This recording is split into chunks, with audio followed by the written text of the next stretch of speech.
Good news today, नई उम्मीद जगाने वाला हिंदी न्यूज चैनल।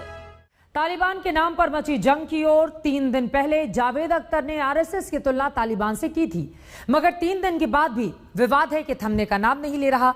अब तक तो बीजेपी ही जावेद अख्तर के विरोध में थी, मगर अब शिवसेना ने भी जावेद अख्तर को नसीहत दे डाली है कि उन्हें ऐसी तुलना नहीं करनी चाहिए थी।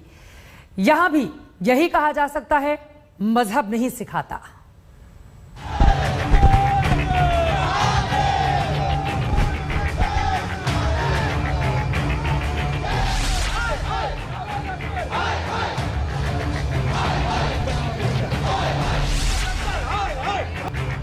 अपने लिखे इन संवादों के जरिए जावेद अख्तर कलमगारों की दुनिया में बहुत बड़े नाम हैं। ऐसे कई डायलॉग उनकी पहचान रहे हैं, लेकिन इस बार जावेद अख्तर अपने संवाद के जरिए नहीं, अपने विवाद के जरिए चर्चा में हैं। 3 दिन हो गया जावेद अख्तर को आरएसएस की तुलना तालिबान से किए हुए, लेकिन विवाद हो गया है हनुमान की पूंछ।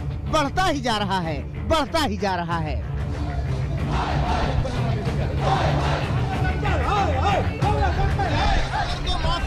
एक रोज पहले बीजेपी के विधायक राम कदम ने जावेद अख्तर के खिलाफ भयानक विरोध प्रदर्शन किया था, कराया भी था। पोस्टरों पर कालिक पुतवाई थी, पुतले पर चप्पल चलवाई थी, साथ में धमकी भी भिजवाई थी कि चुपचाप माफी मांग ले जावेद साहब, वरना पूरे परिवार में किसी की भी फिल्म नहीं चलने दी जाएगी। जावेद अख्तर जी एक बार अफगानिस्तान जाकर के देखे कि तालिबान क्या होता है, और एक दिन संघ की शाखा में आकर के देखिए कि आरएसएस क्या होता है। इसके लिए जावेद अख्तर जी को अपना बयान माफी मांगते हुए वापस लेना होगा। जब तक यह बयान वे वापस नहीं लेते, उनके परिवार की कोई फिल्म न केवल भारतवर्ष में, मां भारती के मुल्क में, बल्कि समूचे विश्व में जो लोग संघ तथा संघ परिवार से जुड़े हैं, वे कोई भी लोग यह फिल्म चलने नहीं देंगे। बीजेपी ने तो जावेद अख्तर के खिलाफ मोर्चा खोला ही था, लेकिन बीजेपी से बैर करके महाराष्ट्र के सत्ता में बैठी शिवसेना भी तालिबान के मसले पर बीजेपी के सुरों की सरगम बना रही है। शिवसेना के मुखपत्र सामना में लिखा गया है, आप ये कैसे कह सकते हैं कि जो हिंदू राष्ट्र का समर्थन करते हैं उनकी विचारधारा तालिबानी है। शिवसेना प्रवक्ता ने भी माना कि किसी से नाराजगी अपनी जगह है, किसी की विचारधारा का समर्थन न करना भी अपनी जगह है, मगर क्या है ना कि तालिबान से तुलना ठीक नहीं। और देश की किसी भी संस्था या संगठन का तालिबानियों से तुलना करना मुझे लगता है ठीक नहीं है। ये देश एक मजबूत लोकतंत्र वाला देश है।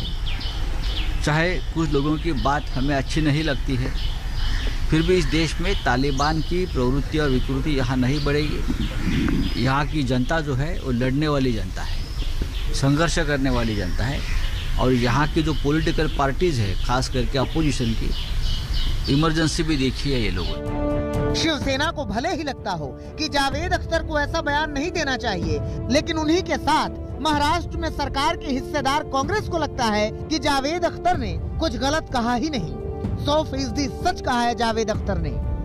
जावेद अख्तर जी ने जो कहा वो बिल्कुल सही बात कही है, और शायद इसीलिए इन लोगों को चोट पहुंची है।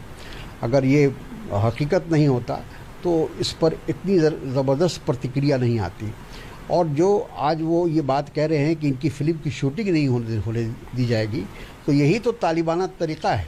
तालिबान जो है वो यही काम करता है कि जो उनके मर्ज़ी के ख़िलाफ़ कोई भी अगर खड़े होने की कोशिश करता है तो उसकी आवाज़ को दबा दिया जाता है। अब एक नई बहस छिड़ी हुई है। इस बहस में जो विरोधी है या विपक्षी है, उसे तालिबान सोच का बताया जा रहा है। तारिक अनवर बीजेपी को तालिबानी सोच का दल कह रहे हैं। जावेद अख्तर आरएसएस, वीएचपी और बजरंग दल को तालिबानी कह चुके हैं। आरजेडी आरएसएस को तालिबानी बता रही है, बीजेपी ओवैसी की पार्टी को तालिबानी कह रही है। मतलब यूँ समझिए कि कट्टरपंथी सोच का सवाल अपनी जगह है, और उसी सोच के सवाल पर उठी राजनीति का मसला अपनी जगह है। यहाँ मुद्दा अफगानिस्तान का तालिबान नहीं, बल्कि तालिबान के नाम पर अपनी राजनीति चमकाने का जरिया है। आज तक ब्यूरो।